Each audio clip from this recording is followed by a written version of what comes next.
Good evening and welcome to the RWB Balance of Power series live here from Zandvoort. I'm Roblo97 and I am joined in the commentary box tonight by RWB Charger. Good evening. Good evening, mate. Currently looking at the last few minutes of qualifying here at a very wet Zandvoort circuit here in the north of the Netherlands. We're currently watching the AM drivers on track right now, the bronze graded drivers, who are currently having to try and set their qualifying times in, well, pretty unpleasant conditions indeed. You see Matt's just hitting the wall there at the Hugenholt spot. Now looking at Al Gartner in the 52 Lamborghini. What are very, very difficult conditions. Air temperature currently 15 degrees Celsius, track temperature 19 degrees, and according to the in-game weather forecast, it looks as if it's only going to get wetter from here. Some of the AM drivers in particular are having some issues with the track conditions, as Al's car looks as if it's actually got a bit of damage there on the front. And these conditions look generally and genuinely very unpleasant indeed. See Al coming through box 9. Coming round now towards box 10. I mean, onto the back straight now in what looks like, yeah, on the brakes there, into the Hans Ernst box. Quite little right-left complex, and coming through and up to now the last couple of corners through Kumo.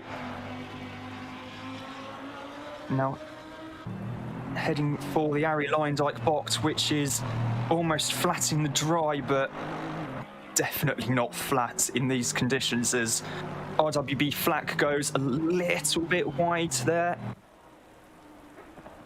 And Al's last lap, a 1 minute 54.352, his best lap of the session.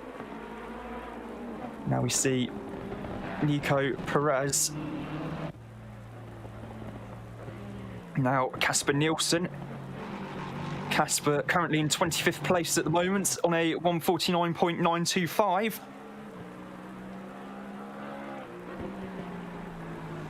In conditions which look, quite frankly, horrible to drive in. And, well, Charger, you were actually out in these conditions earlier on yourself. So from a driver's perspective, how are they?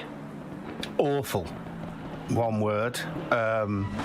Yeah, I decided not to drive because I've had no practice in the wet with the new physics and stuff. So, yeah, I was pretty much an accident waiting to happen. So I decided to pull out.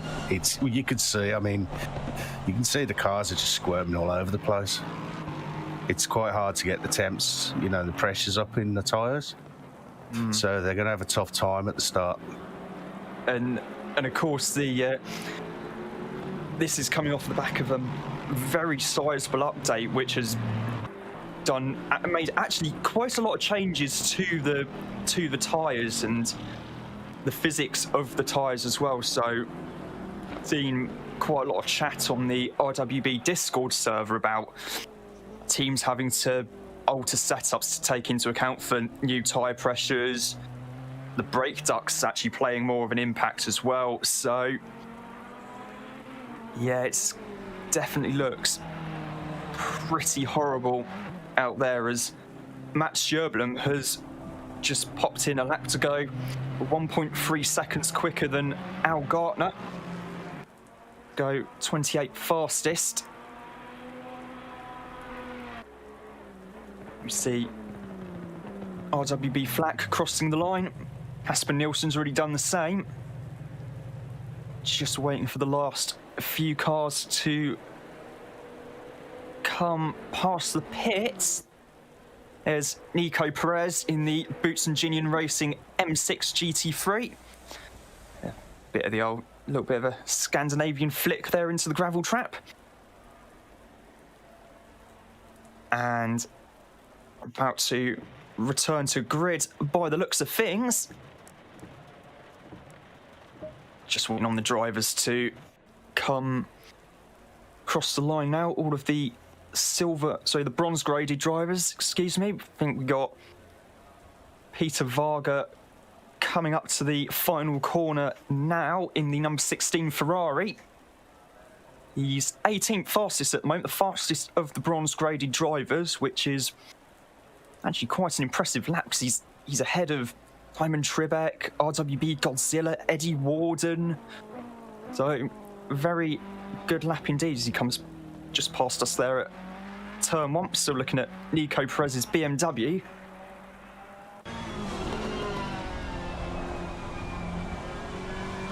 This is going to be a very interesting race start in just under 4 minutes' time.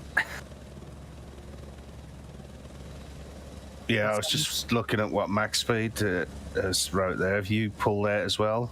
Because I did 2 laps. So I was like, I can't control this. It's going to be horrendous. Yeah, it's going to be probably. Yes, it's going to be interesting. I think heading into Tarzan on lap 1.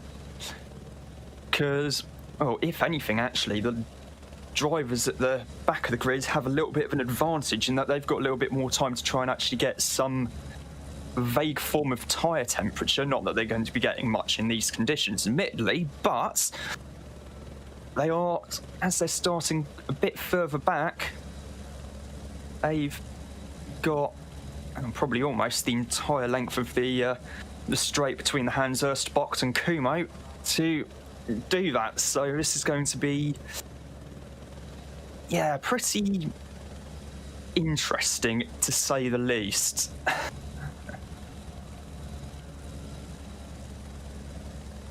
And I think, do we have time to do a grid rundown? Yeah, should be able to. Yeah, I think we should have time to do a grid rundown from the front to the back. So, because I can only see from 7th down to 29th on my end, so actually just to mix things up, I think I'll go from back to front. So we got Al Gartner in the Lamborghini starting in 29th place. The 14th row of the grid is Matt Scherblum and Jones, the Ferrari and the Bentley. Next row of the grid is Nico Perez in 26th and Casper Nielsen. And we've got Simon Tribeck and Simcox. And row 11 is RWB Flack and Xavier Eugenie. The 10th row of the grid is RWB Godzilla and Eddie Warden. Peter Varga and Marco Badowski on the 9th row of the grid. Hayden and Agoris on the 8th row. Gretschel and Alexander on the 7th row. Debug and Dahlgren on the 6th row of the grid. Then coming into the top 10 now, we've got Mad Al and Samuel Kruger, sorry, on the 5th row of the grid. Crawford Brown and RWB Tyrion on the 4th row. And unfortunately, I can't actually see who's on the front 3 rows on my end because I have actually run out of screens. So, do bear with me 1 sec. I'm going to actually try get hits all up on my phone.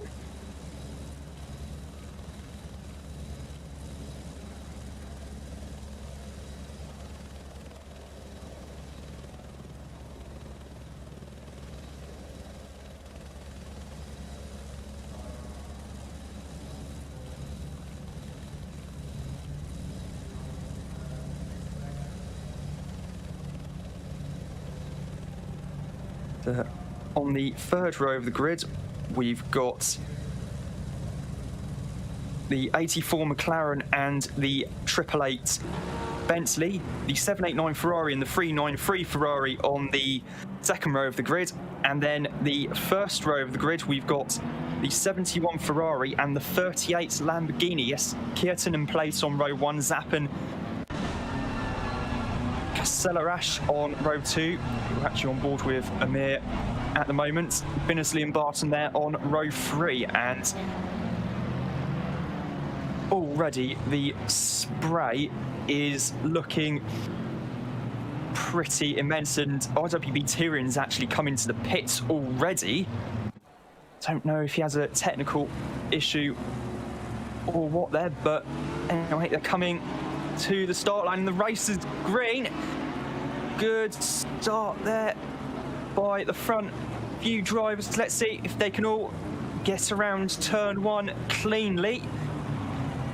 And it looks as if they're all making their way around now. No change of position among the top 4. Binnersley still 5th, Barton 6th. Tyrion is now showing as having left the pits, although he is some way behind. It's been a remarkably clean start actually through the first few corners. The RWB Flack there in 21st in place, having just got past Xavier Eugenie, and there's cars everywhere behind them. In fact, Flack's actually, is down in 25th. Just been passed by Jones. There's Nico Perez just in front of him. Oh dear, there's been a big coming together on track. We're currently looking at Rick Binnersley now in the 888 Bentley, as Ferrari going slow behind him as well. I think that's Castellarash. And there's Aston Martin going off in the background. I think they're trying to avoid Binnersley. Yeah, there's damage on the right-hand side there. Binnersley's car now got the BMW of Xavier Eugenie there right in front of him. He's going to go onto the brakes now for the Hans-Ernst box and gets back a position. It's only a short race here at Zandvoort. It's only half an hour. And coming up to the end of lap 1 has not been a good start for Binnersley at all there.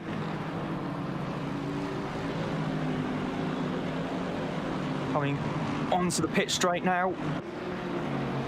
Deal with Rick Binnersley on the back of Eddie Warden's Lexus, a little bit too far back to realistically have a go. Godzilla in all that melee's climbed up to 14th now, as RWB Flack has actually showing as purple. So when a driver has their position highlighted in purple or magenta in this case, that means that they have set the fastest lap of the race. So good start there from RWB Flack. We're currently looking at Crawford Brownie's free wide through Shevlack there, and he's got Dahlgren and Kruger right with him for company. He's just been passed, I think, by Barton. Yes, he has. Barton's a good few attempts up the road there in the distance. We're now looking at Jack Alexander in the #1 Nissan GTR, who is also joining in on this battle for position here, as our Charger and I are now joined by Rigel and Speedmon. Evening. Hello. Hello. Hello. Currently, sorry. I was just about that went a bit cleaner than you expected, didn't it, Raj? Yeah, the only issue we had was I think Rick Binnersley looked like he lost it on his own and got in the way of Varga. Other than that, well, I think I put Varga towards the back, and Varga nearly speared someone on the last chicane, but thankfully avoided them and went straight across the gravel trap. I'm assuming Dave started on dry tyres. I don't know. I don't think he clicked drive. Ah. I think he started from the pits. It looks to me that there's some extra particle effects for the wet weather. It's looking more like smoke. Yeah. Sorry. I'm going to say when you go on board, the windscreen looks a bit more covered in water now, rather than just being patchy. It looks a lot more dense, the rain speckles on it. As if it wasn't hard enough before the latest patch, it's made it harder now, I think.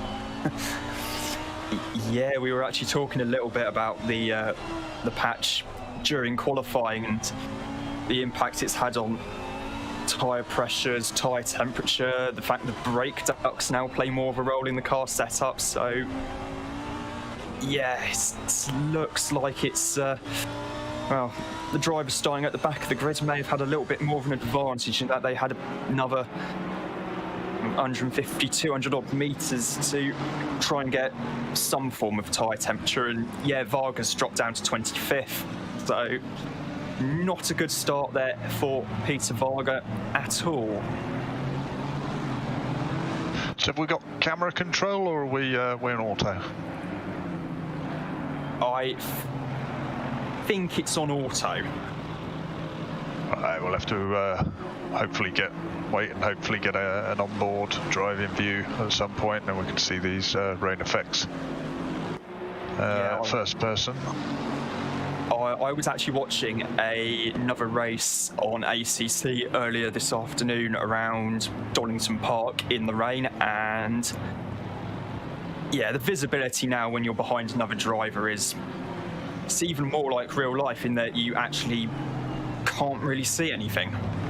And there's debugs spinning the Bentley there on the run. So the run to the hairpin. Yeah, the run to the hairpin there, and trying to remember the name of the corner there for a moment. Oh, to be honest, I'll just give up on the corner names here. The only one I know is the fast right-hander. I think is Tarzan Bocht. Tarzan Bocht is the turn one. Is it? Yeah. It shows how much I know, doesn't it? Oh, That's Matt by the looks of it, as the only one in an Audi. Oh no, it's Slotmaker, isn't it? That's right. Yeah, the really fast right-hand corner at the top of the circuit, I think, is Chevlac. Probably absolutely butchered the pronunciation there, but yeah, see, that's why I just don't bother. Yeah. It's enough. It's enough keeping up with the names of some of the people in the club. I just generally go with it's that corner, that one that you go over the crest and dip down into that left-hander.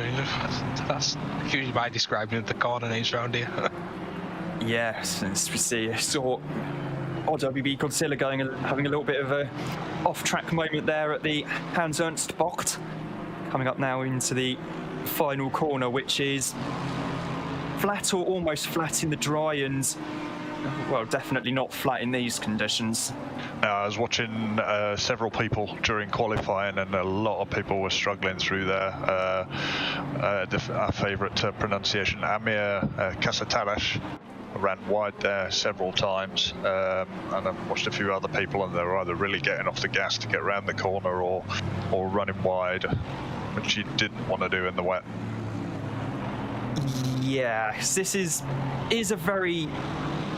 It's an old school circuit compared to quite a lot of the European circuits in the game, in the sense that there's no 500 acres of tarmac runoff area. It's either grass or gravel and then wall, which is not ideal in the wets, because wet grass, it doesn't really slow the car down. If anything, it probably makes the car faster.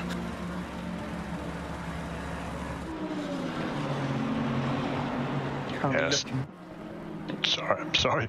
Yes, no worries. As I say, we're currently looking at Al Gartner in the Lamborghini Cunham 52. He's got Debug's Bentley behind him. He's got actually quite a few of the silver drivers behind him. Debug, Simcox, I think Simon Tribeck was showing us behind him as well.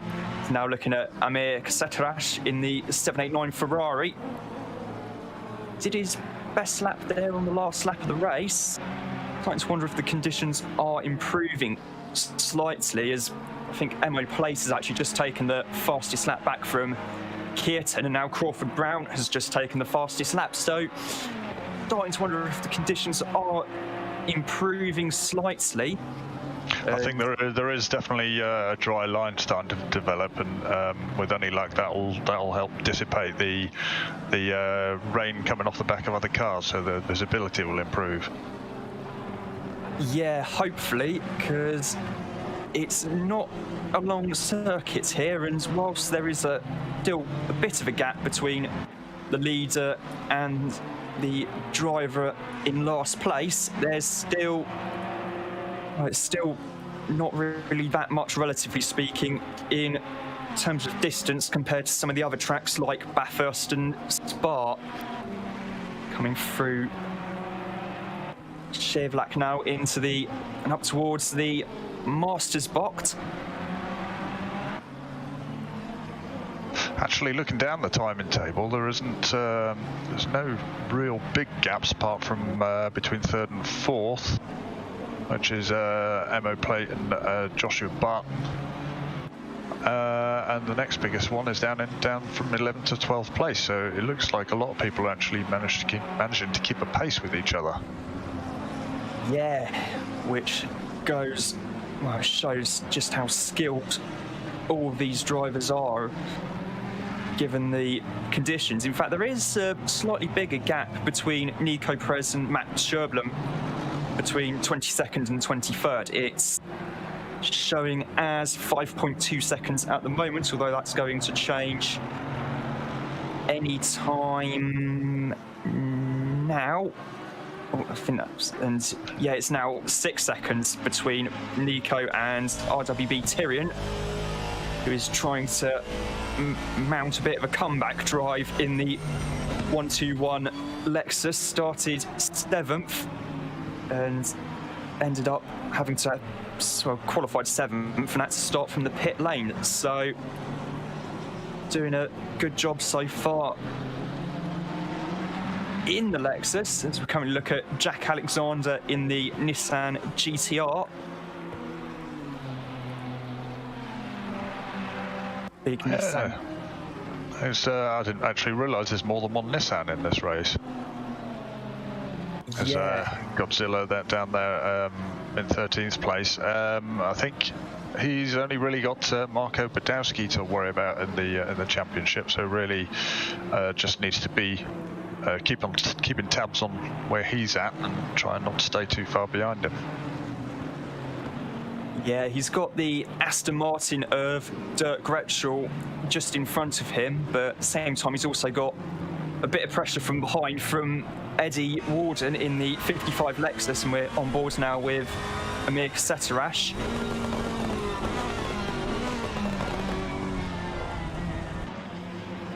A brace of Ferraris chasing each other.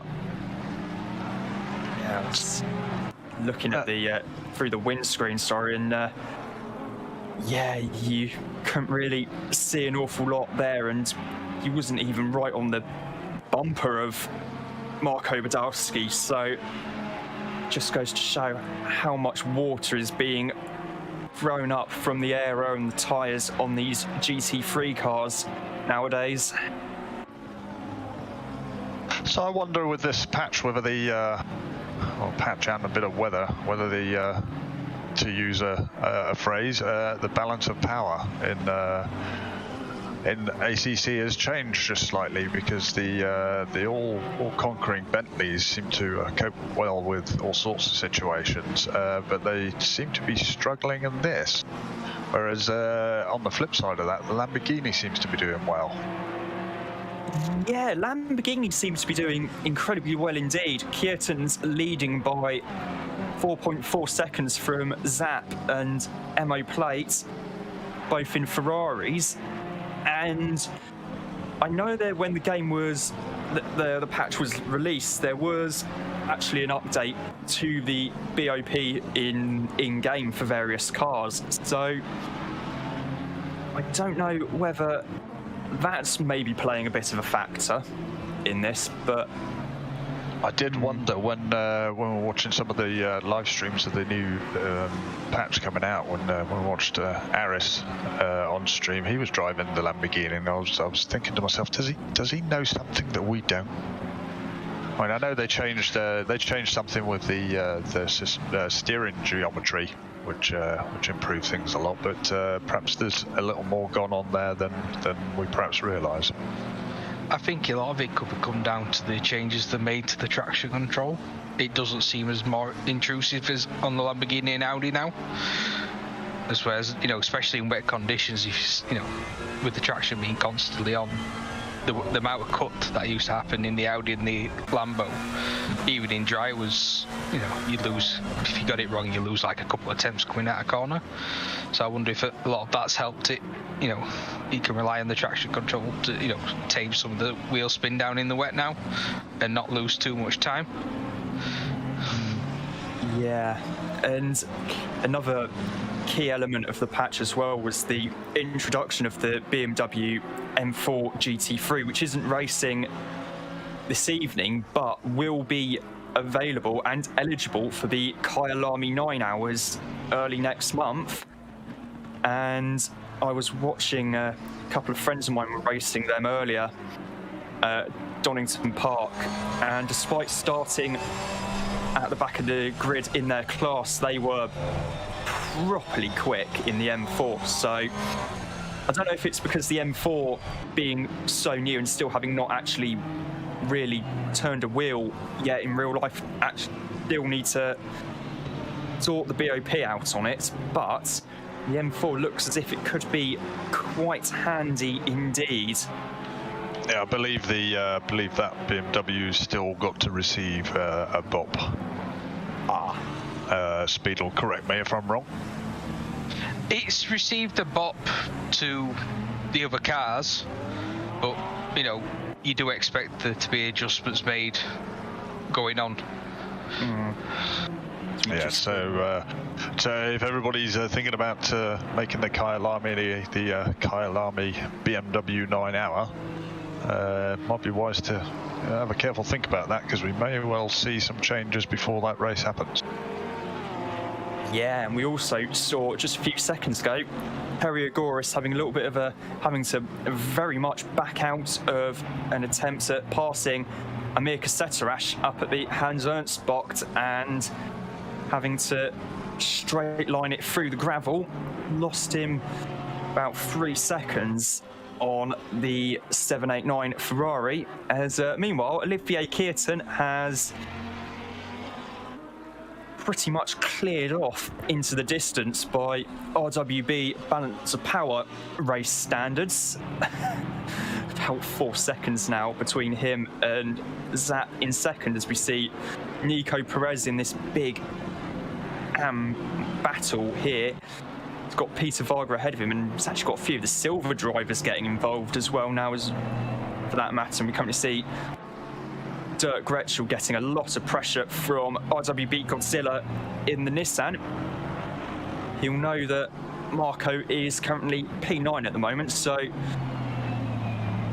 getting past Dirk and maybe Terry would be very useful for his championship. They're going to be two very difficult people to pass. I know firsthand how good they are. He's going to have his work cut out for him there, particularly as he hasn't really got the opportunity to stretch the legs of that Nissan, which is its strong point. Yeah, it's also much the same strong point for the BMW M6 as well, as Nico Perez gets back past Peter Varga for 20th place. Still, at least the old BMW is still as it's had no positive or negative by the looks of it. It is still where it would normally be. You mean it's still a shit, translated? I was trying to be polite. Well, it's usually quite stable. I mean, I watched Eugenie in qualifying, or sorry, in warm-up, the practice earlier, and he seemed to be really struggling with it. He is down at the back at the moment as well. But Perez seems to have adapted somewhat and is keeping those Ferraris behind him for the moment. As we know, it's at least as wide as a Bentley. Yep, and if anything, it's still not as big as what the M8 was, if you believe all the memes on the internet, but there we go. You're talking of Kyle Army rides, I just checked some interesting facts. 8 BMW M4s, the top car. Out of how many sign-ups? 42. So it's not too bad, but there's eight Aston Martins as well. Well, yeah, so that's like a quarter then nearly. Yeah. Yes, yeah, so there's, by the looks of it, there's 4 teams jump from the Aston to the BMW. Yeah, that might, I don't know, it might pay dividends, it might not. I think we're still yet to find what its strengths and weaknesses are overall. I think I heard somebody refer to it as feeling very much like the Aston. Yeah, it does. I tried it around Nürburgring. It's very, very stable, very compliant. You know, you can chuck it around. Well, that sounds pretty ominous then, if people are saying it's as good as the Aston. Yeah, but the Aston is good. It's a good all-rounder, but it doesn't really have any amazing... It's hard to drive it any faster than it wants to go. Put it that way. I wouldn't know because I'm not usually driving fast enough, so... I think the BMW's quick, but I think it'll struggle to overtake because it doesn't have the top speed advantage. So it's going to be one of them where it has to work, you know, in the corners to get the run on the straight, to, you know, just get it alongside, just inside the braking zone. So it's not going to be one of these that, you know, sits in your draft and pulls out at the last minute and outbrakes you. Yeah, see, Eddie Warden and Rick Binnersley having a battle there, with Rick getting past Eddie as he continues to try and make up some grounds. As meanwhile, Marco Podolski has just got past Amir Kassetarash for 8th place, which is not going to please RWB Godzilla in the slightest, one would imagine. Currently looking at Dirk Gretschel's Aston Martin.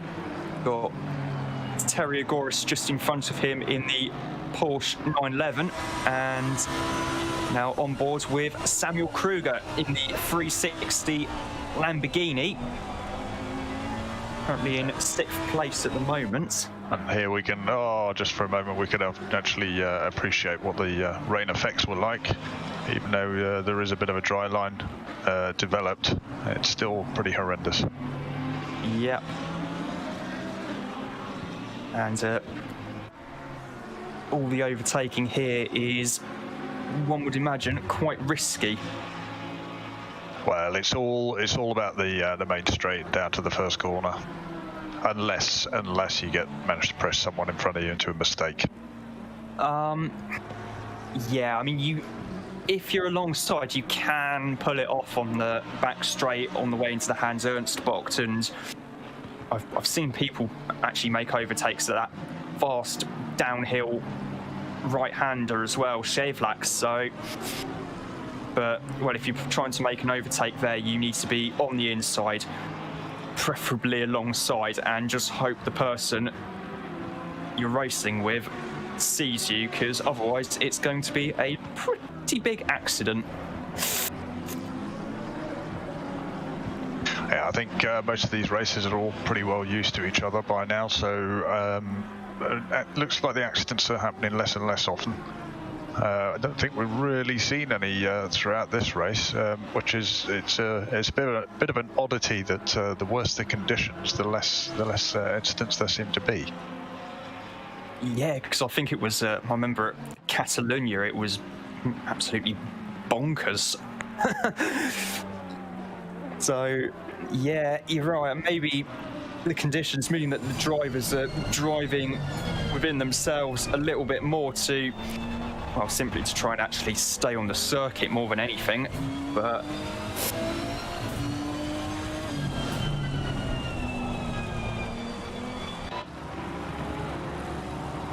also got another glimpse there of the rain particles hitting the windshield of the Nissan of Jack Alexander, as we now got Tyre actually being a little bit of a bottle stop at the moment, and it means that Dirk Gretsch and RWB Godzilla are virtually side by side through the Rob Slowmaker box. There's a little bit of cotton rubbing there between Gretschel and Godzilla.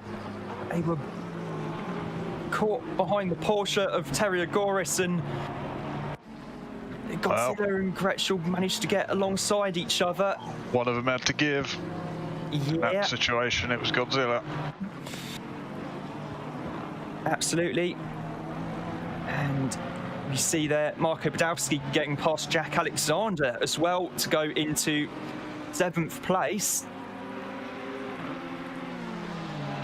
The gap between Badowski and Godzilla is getting ever bigger. Yeah. Looks like Racer Soul's out for some reason. Ooh, unlucky for Racer Soul there. Not 100% sure what the issue is. Yeah, Peter Varga. I'm really looking at MO Plate and Zap. This is actually the battle for second in the overall classification at the moment. The Mo's right on the back of his fellow Ferrari driver. Looks like Zap and Ebo have caught Curtin over the last couple of laps. It's down to 2 seconds. Yeah, and I'm imagining that Keaton's backed off slightly, thinking there's only a few laps to go, I can take it a little bit easy now. But one thing I have noticed is that Ferrari are now effectively, there's 5 Ferraris in the top 10 of this race and 3 alone in the top 5. It's been a very impressive run for Ferraris. The car showing has stopped on track briefly on the back straight.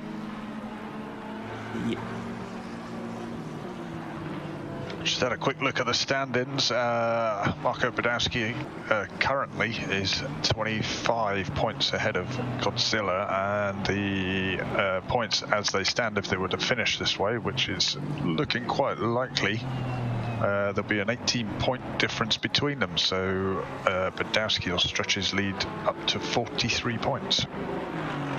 Wow. Yep. And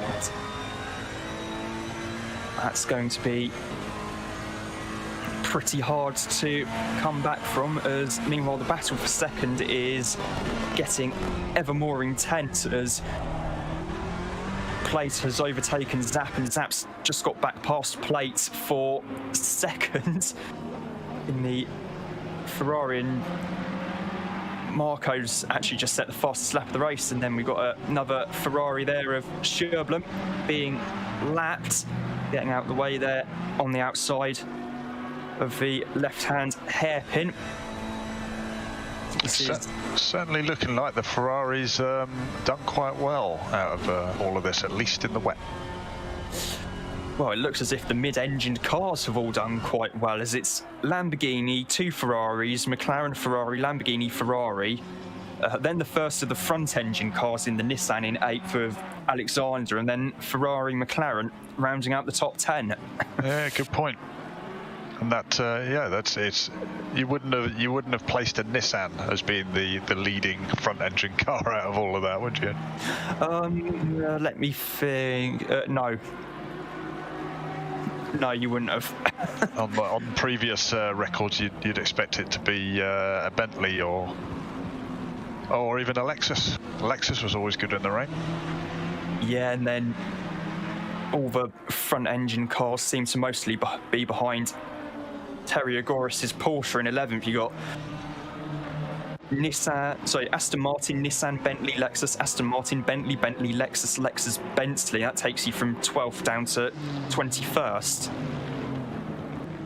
And then Mad Owls Audi, and then a couple more front engine cars after that. So yeah, the front engine cars having a less than stellar race here, and it's been quite the surprise actually. See Richard Jones in 18th place in the Bentley. He's got Casper Nielsen right behind him in the Lexus, car number 13. I think there's another Lexus behind them as well, which might well be Tyrion's car. You can see Simon Trebek's Bentley there in the background. So yeah, that would be RWB Tyrion. That's not a bad fight back from him. Yeah, currently 20th, running just a little bit wide there just before the final corner. It has dropped back a few car lengths as a result, but yeah, some comeback drive from him. And Simcox still in the pits, 7 laps down, and the timer has counted down to 0, so we're just waiting for the leaders to cross the line now. Yeah, Curtin's just going through the chicane now. Ah, cheers. So we'll count them all across the line after 16 laps of Zandvoort in some fairly torrid conditions. The only way this would be even more appropriate given Zandvoort's proximity to the North Sea is if there was a right gale blowing across the circuit, and the checkered flag has been waved. Kearton has crossed the line in first place from Zap in second. In fact, the top 7 have crossed the line. Badowski, Alexander's crossed the line in 8th, Kosteta in 9th, Crawford Brown in 10th, Terry Goris 11th. Dirk Gretschel crossed the line in 12th, and that means that RWB Godzilla in 13th place. That's not going to do his championship chances many favours. All starting to come across the line now. Rick Binnersley in 14th, RWB Flack 15th, Hayden 16th, Eddie Warden's just about to cross the line anytime now. In fact, he actually got overtaken on the run to the line by Jones in the Bentley for 17th. Nielsen's crossed the line in 19th, Madow 20th, Trebek 21st, Tyrion 22nd, Debug 23rd. Gonna quickly see if I can scroll down a bit further on pit wall, which I have. Perez 24th, Gartner 25th, Matt Scherblum 26th, Xavier Eugenie in 27th place, and then retiring from the race, unfortunately, Peter Varga in the number 28 in the 28th place Ferrari, and Tim Cox in 29th place. Had been in the pits for quite some time, unfortunately. And that is the field here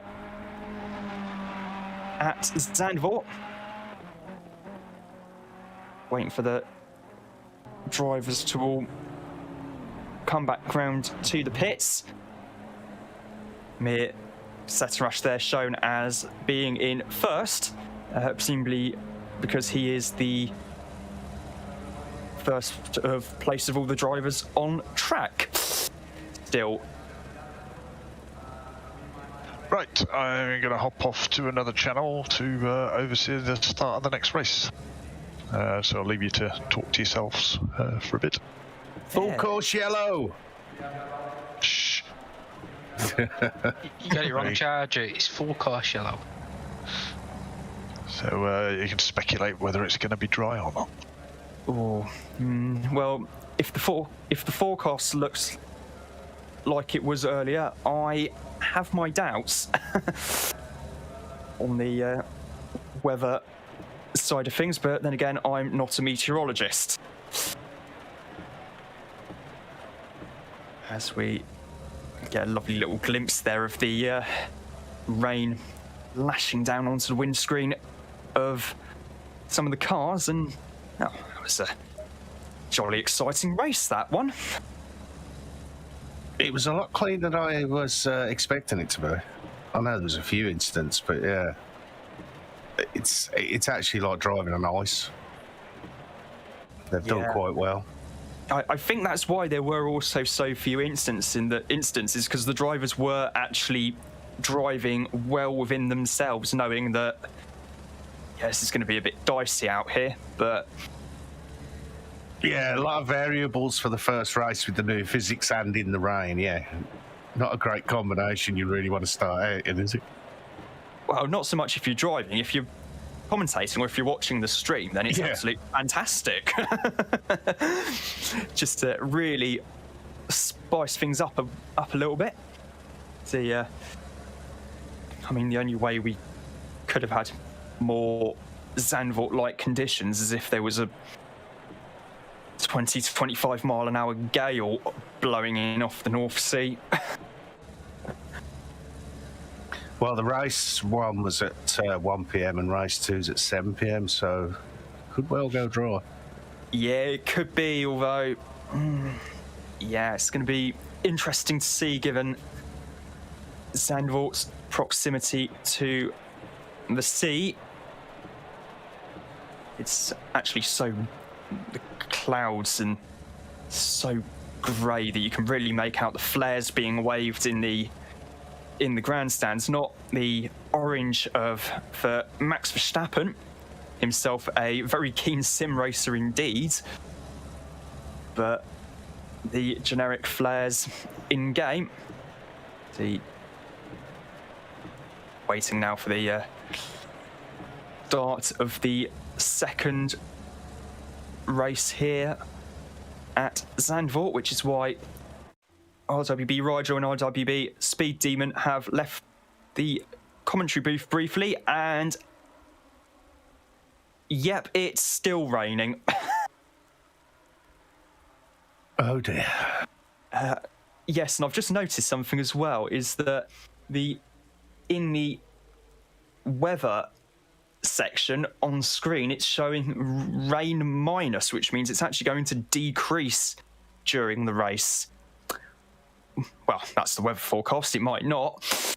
And there's also a nice little 14-kilometre-an-hour wind blowing across the circuit for good measure. The air temperature is down to 13 degrees Celsius. The track temperature has dropped massively, actually, down to 13 degrees as well. Lots of frantic tyre adjustments, I would imagine, on the grid. Yep. Probably quite a lot of tyre adjustments, come to think of it. As everyone desperately tries to do, well, something to try and get some heat into the tyres.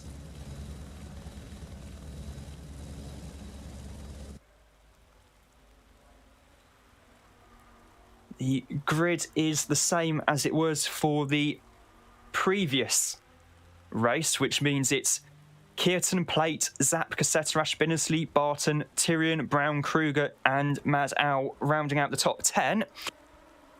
Dahlgren, Debug, Alexander, Gretschel, Hayden, Badowski, Godzilla, Warden, Eugenian, Flack rounding out the top 20. And for the rest of the grid, get Pitwall to scroll down. There we go. It's Dimcox, Trebek, Nielsen, Perez. There's a Bentley in there as well.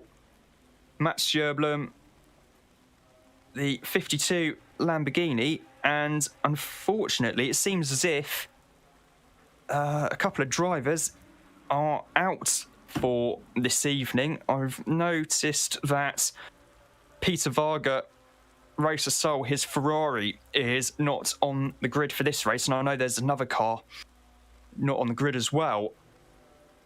We're down to just 27 cars here for the second race of the evening at Zandvoort, and it is now well into the evening in game time, 7:02 p.m.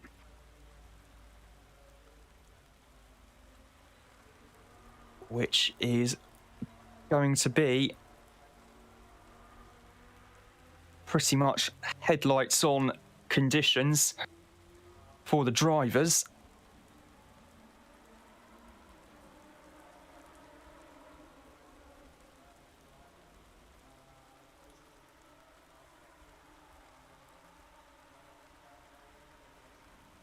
This should be a cracking race here at Zandvoort.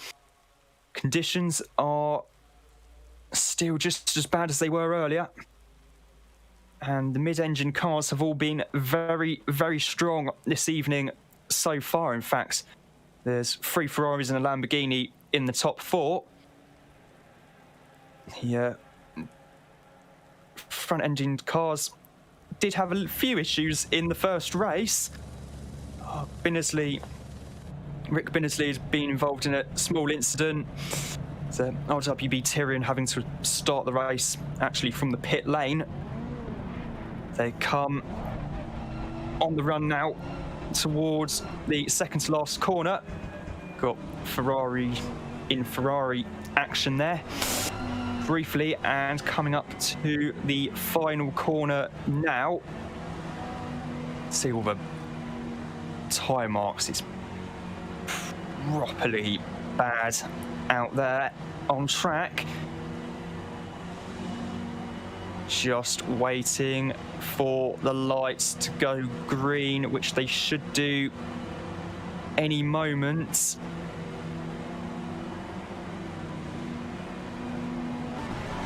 And the race has started. They went very late indeed.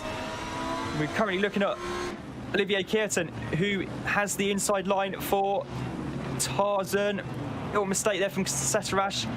Plate has a think about it, runs slightly wide. It's still Kierton, Plate, Zap, Seterash, Binnersley in the top 5. And coming up now into left-hand hairpin. Currently looking at Ian Simcox in the Aston Martin. Showing as being down in 21st place at the moment. You can hardly see through the spray, being kicked up through the Rob Slotemacher box. There, Simcox right behind Hayden in the Bentley. Has a little think about it on the inside at Schiavlak. Thinks better of it. Looking at RWB Flak now, he's got Matt Scherblum just behind him. Bentley of Jones just ahead of him. I think it might be Jones, it might be Tribeck, because he's, in fact, it is probably Tribeck. It is Tribeck, actually, excuse me, who has got past Flak. The 2 Bentleys having a bit of a scrap there. We're looking at Vlad Zap in the 393 Ferrari. He's got Embo Plate just ahead of him as Seterash outbreaks himself into the hand-turns box and goes wide there. Careful not with the rejoin, which he is, but that means that Rick Binnersley has a good run on him and indeed gets past on the inside to the penultimate corner. Now has Crawford Brown on the inside for the final corner as well. A little mistake there, just outbraking himself slightly. It's cost him 2 positions. Thankfully, there was no contact, unlike the previous race, and now Crawford Brown has a go at trying to pulse Rick Binnersley. They have a bit of a coming together on the pit straight, and Brown actually ends up going into the pit wall there. That's not going to do his race much good at all. And in fact, Binnersley has got damage because he's pulled over to the track. He's dropping places massively. He's got the Lamborghini of Kruger now ahead of him. He's got Tyrion and Dahlgren right behind us. Rick Binnersley has lost quite a few places there, I think, after that little coming together on the pit straight with Crawford Brown in the battle for 4th place.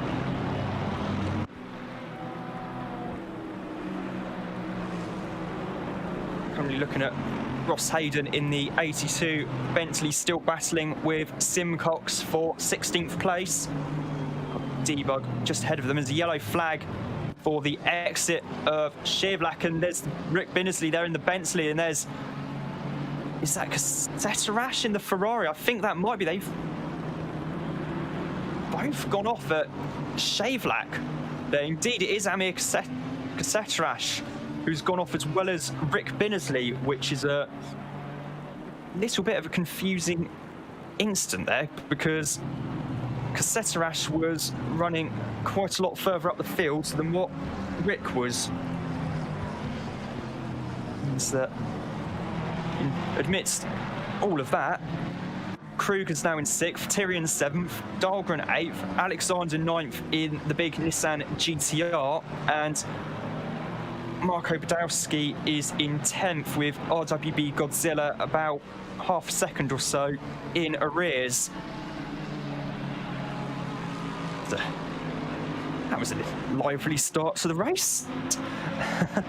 Give you a quick update on what happened there. Kassetarash lost it in the slot maker and got collected by Binnersley as he was out of control going through the corner. Cheers for the update, Rigel. And Binnersley in the wars again. He's had a collision with Sherblum. There was another Bentley actually pointing the wrong way on the pit straight, Simon Tribeck, who I think has actually retired from the race. He's had a pretty big technical issue there, I believe, which is a shame. That's not been a good race meeting, I should say, for Rick Binnersley in the 888 Bentley. It just goes to show you drive a Bentley, you attract bad luck. You what, mate? Oh, somebody woke up. Oh, I was listening. I was still here. Yeah, you just triggered me. Is Charger still trying to make his excuse why he didn't take part? No, I was straight up. Well, I didn't take part. I would have caused a crash.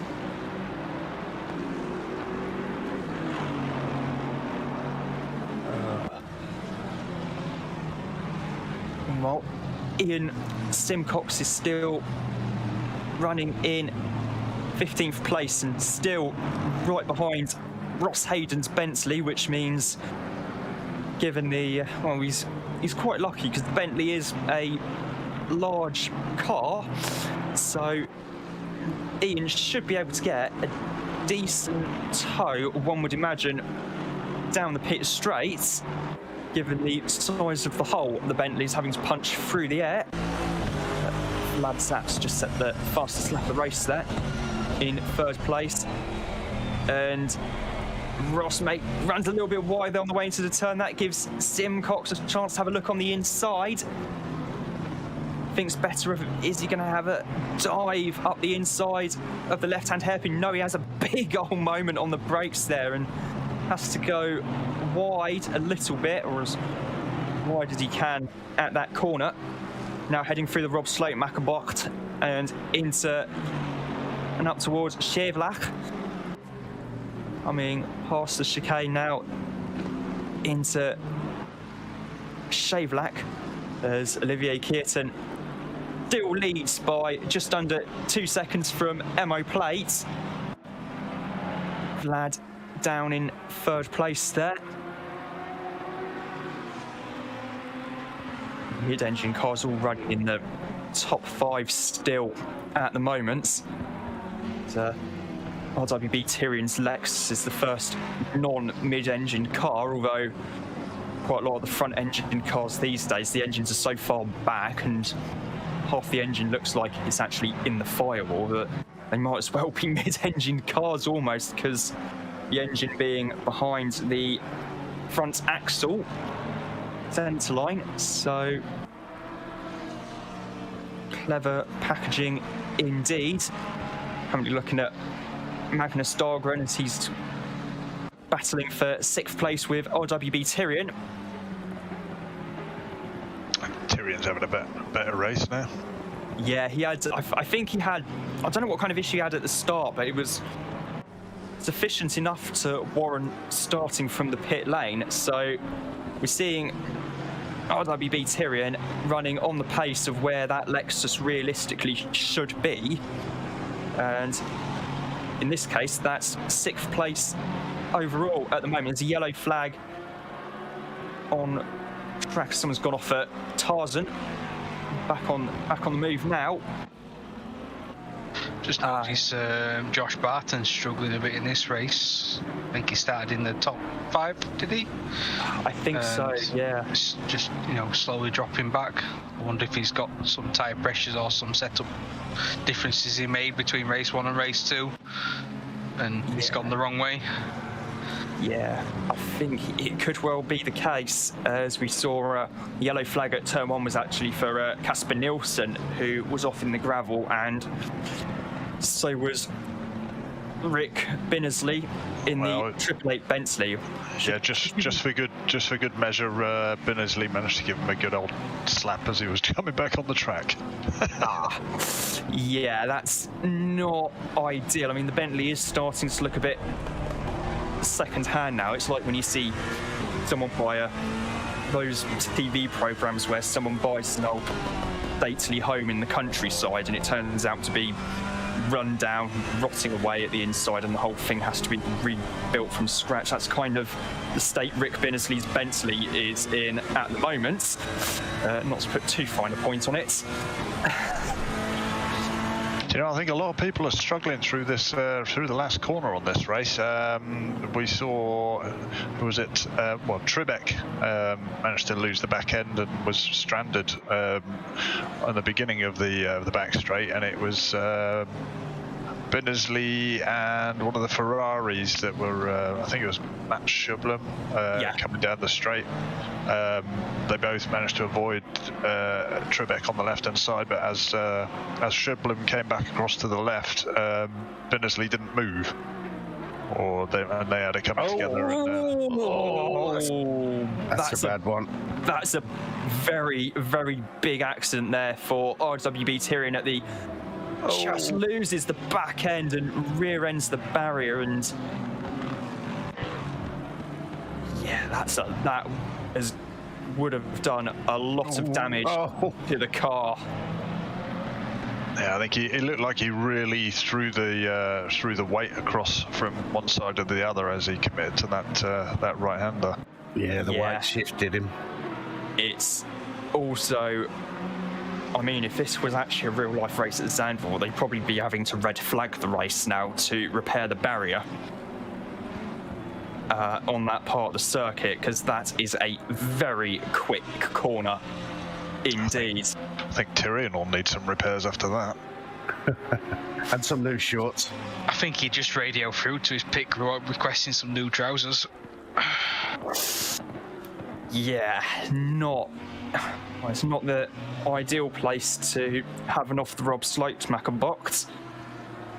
I remember when the 24H series, the Kravontic series, raced at Zandvoort. This is going back a good few years now. There was an incident just a little bit before where Tyrion went off involving Speedworks Motorsport and a Ginetta, and the team boss of Speedworks Motorsport was actually behind the wheel at the time and ended up in hospital.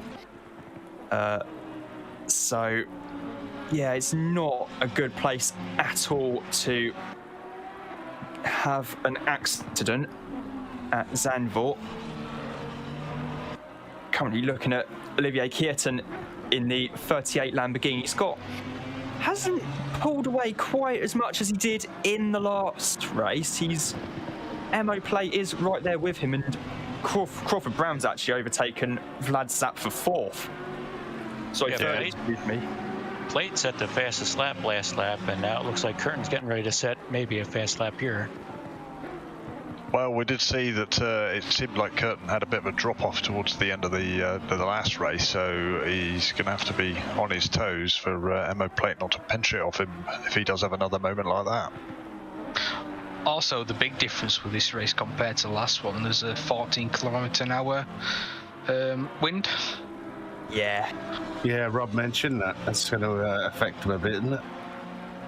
Yeah, big time. I mean, for the full Zandvoort in the rain experience, it probably should be about 34 km/h.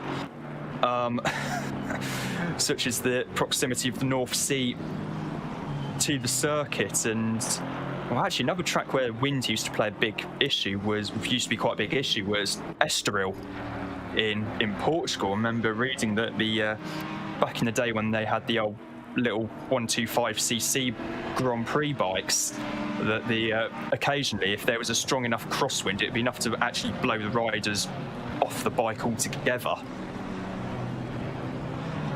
So it can have a big impact depending on what vehicle you're in.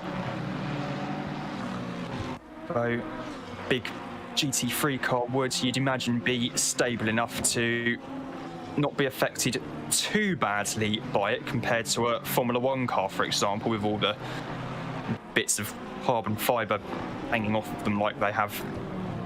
Well, I was going to say these days, it's been more like the last 20 odd years. Having said that, though, these cars are still quite aero sensitive. Yeah. As we know, a lot of the time with the setup, you try to make it as stiff as you possibly can, while still retaining some compliance, so that you retain the aero balance. So, if, for instance, you've got a following wind going into a corner, it is going to take away some downforce. Yeah, and judging by the wind direction and looking at it relative to a map of Zandvoort, it's a tailwind down the straight.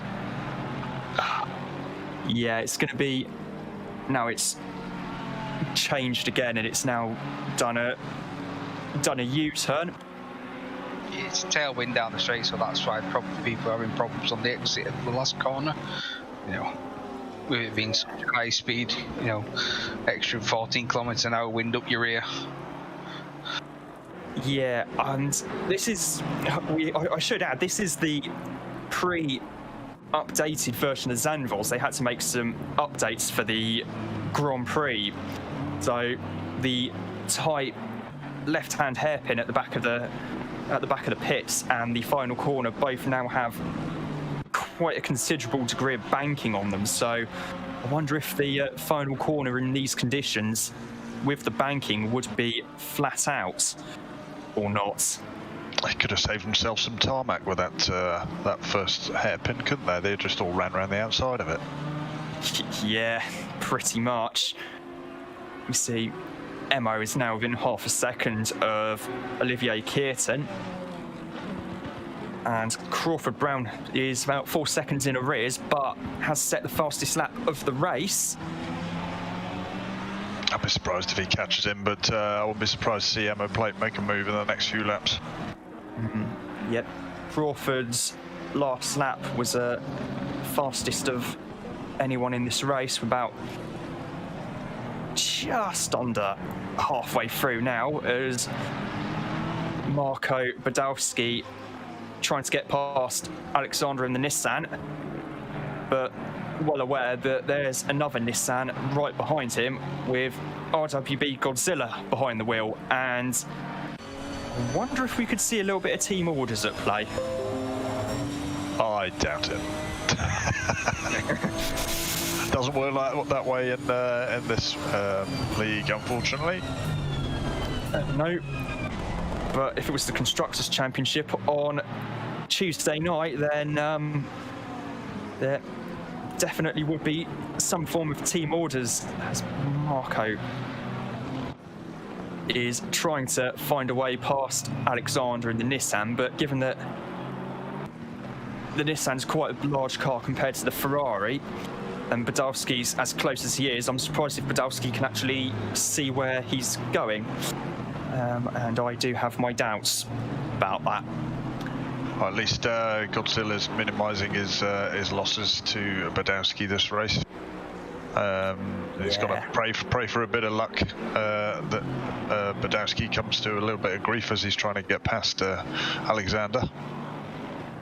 Yeah, all the time he's fighting, he is putting himself at risk to an overtake move. 2 wheels on the grass there on the run up to box 10, which translated literally means turn 10. It's coming up to the Hans Ernst turn. where they built a lot of temporary grandstands for the Grand Prix earlier this year, much like they have to at Paul Ricard, but then again, quite why anyone would want to go to Paul Ricard to watch the Grand Prix is somewhat beyond me, given that you're about, well, seemingly 5 miles away from the actual circuit. And good luck trying to get to or from there, for that matter, either. Meanwhile, Mad Out is currently in 18th place, right on the back of Jones in the Bentley. Jones is actually the fastest of the bronze-graded drivers on track at the moment, currently running very respectably in 17th place, although Al is going to try and maybe have a look up the inside. Actually sets his fastest lap just then with a 149.172. Yeah, he's having a bit of a comeback drive. He had an off on the first lap and got collected by someone else. I couldn't quite see who. But yeah, he's well, I won't say he's complaining, but he's just a bit frustrated with the car's handling at the moment. I think he's the only Audi in the race. Yeah, the Audi does seem to be a car where if you get it in the sweet spot, it's almost unbeatable. But if you don't get it in that sweet spot, yeah, good luck.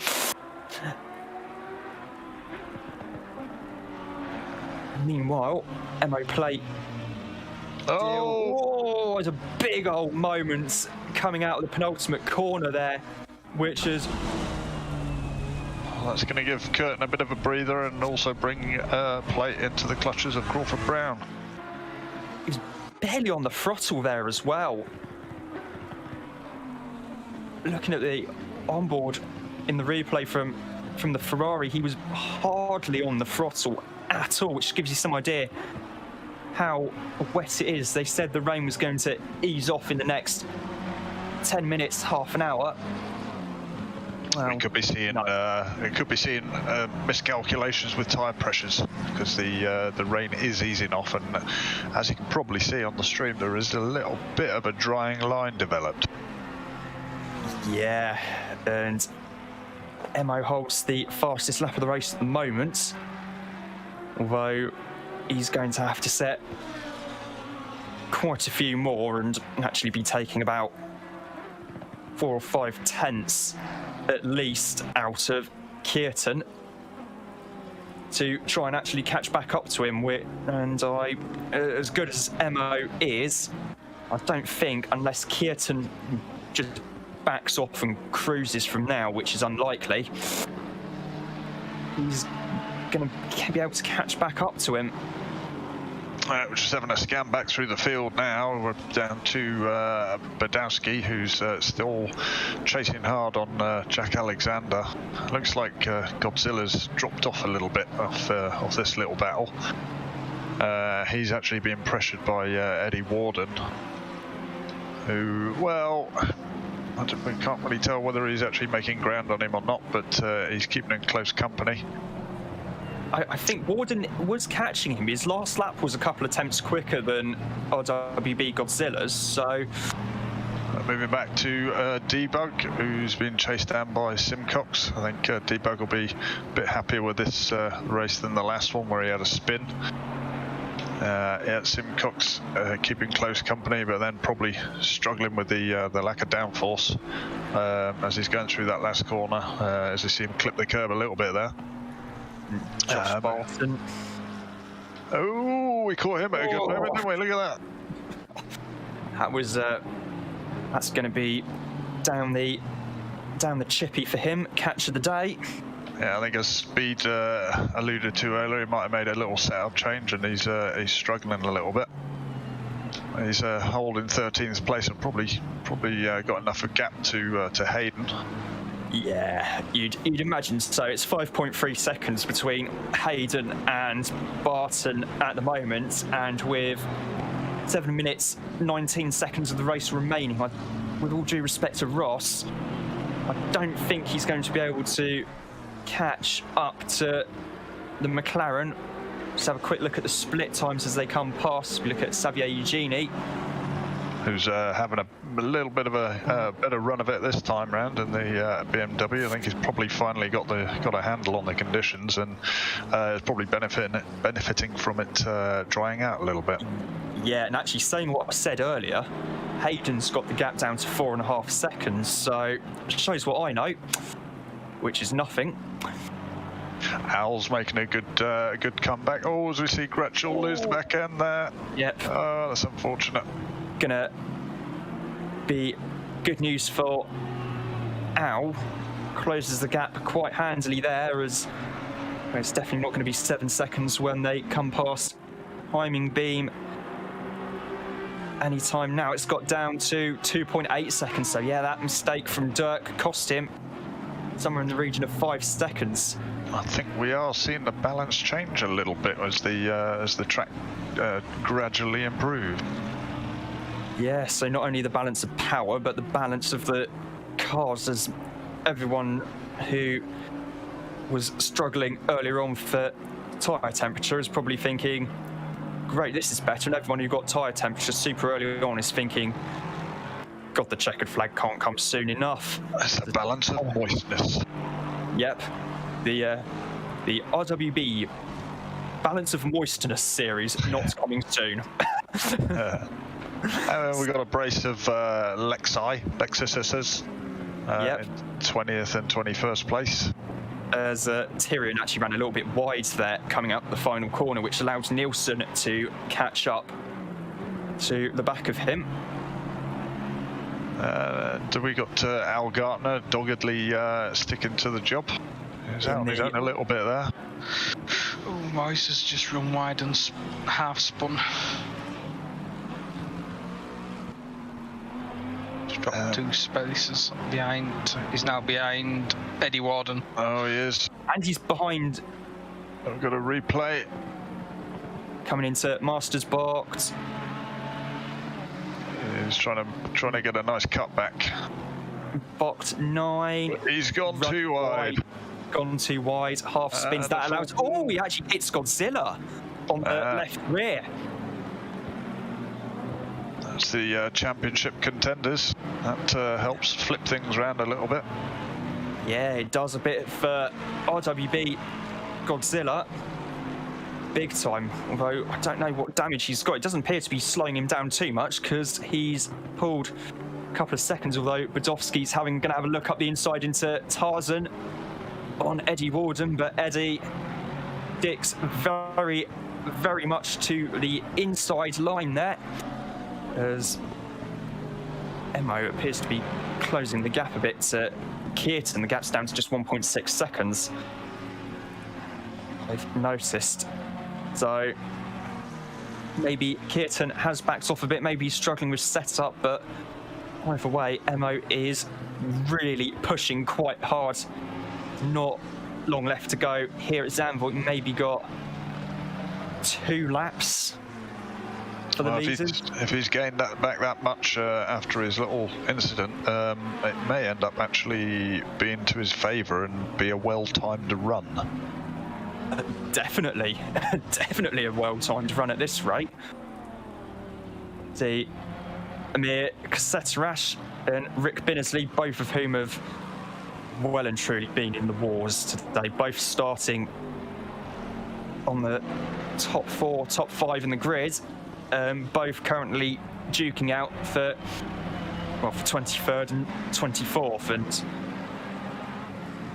not wanting to put too finer points on things, it has been nothing short of atrocious, really, in terms of how the races have gone for the pair of them. Both expecting probably to be fighting around top 10 mark, but yeah, Amir was pretty quick in qualifying. I think he qualified up 5th or 6th or something like that.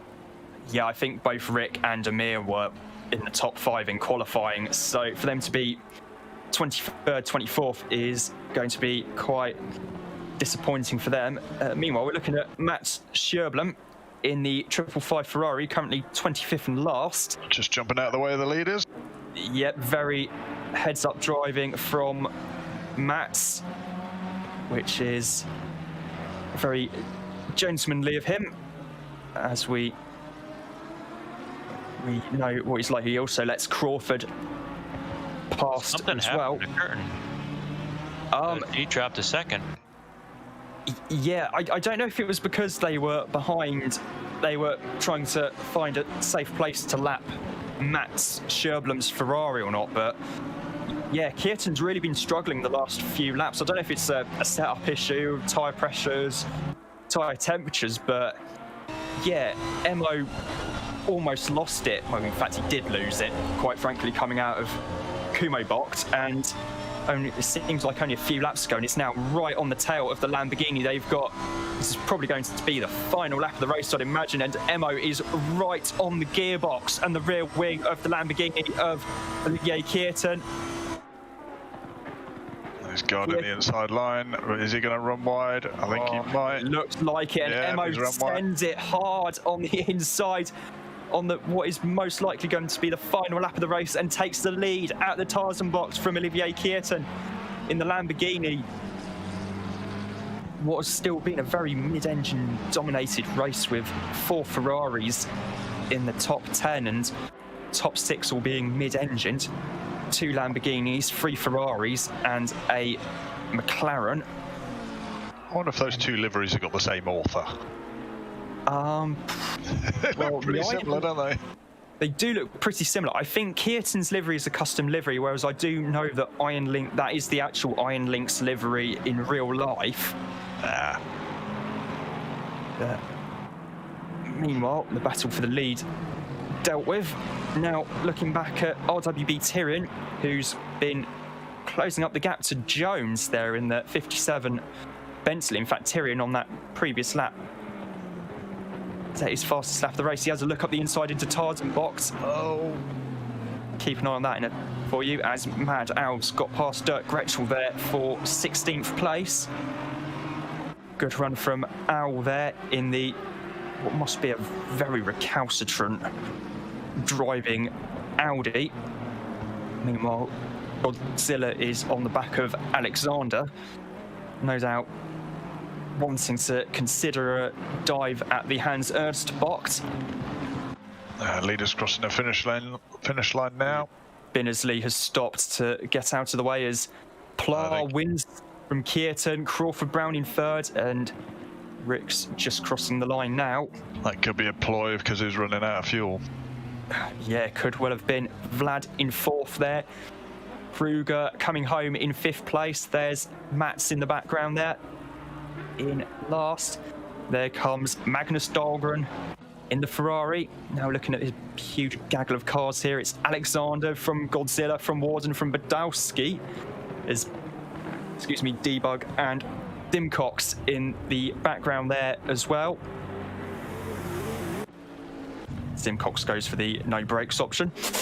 There goes Josh Barton in 13th place in the McLaren. Ross Hayden there in 14th. Xavier Eugenie in the first of the BMWs. There in 15th place. Mad Al is going to just hold off Dirk Gretschel there for 16th place. Now we're looking at RWB Flack and Casper Nielsen. About to come home 16th, 17th. Here's Al Gartner in 18th place. Now looking at RWB Tyrion, who's actually dropped back a few positions because he was right with Nielsen, and it's going to be pretty much a photo finish there. And in fact, Casseterash doesn't quite do it. Only 6 thousandths of a second in it between Amir Casseterash from RWB Tyrion, as Emo, having won the race, decides to do a full lap of honour around Zandvoort, and well, quite frankly, he's the race winner. You can't really blame him for that. Whew, wow. Another fantastic evening's racing in the RWB Constructors' Championship. Done and dusted. Been a pretty good evening, I think. I'm glad I exercised my Nicky Lauda right to not race in the rain. because, yeah, I think that would have been disastrous. Weather conditions were nothing short of appalling, but despite the conditions, the drivers all put on some very, very good racing indeed. And Marco Badowski has increased his lead in the championship over RWB Godzilla tonight as well after that first race. So it has been another fantastic evening here in the RWB Balance of Power series. We've got more live racing to come on Tuesday night with the next round, round 3 of the Constructors' Championship. And then early next month, we've got the Kyalami 9 Hours, which is going to be an absolute cracker of a race. My thanks to RWB Charger, RWB Speedman, RWB Rigel, and RWB Nate Newcomer for joining in the commentary and the streaming side of things. I've been Roblo97, and we will be back on Tuesday night for the Constructors' Championship and next Saturday for the next round of the RWB Balance of Power series. Bye for now.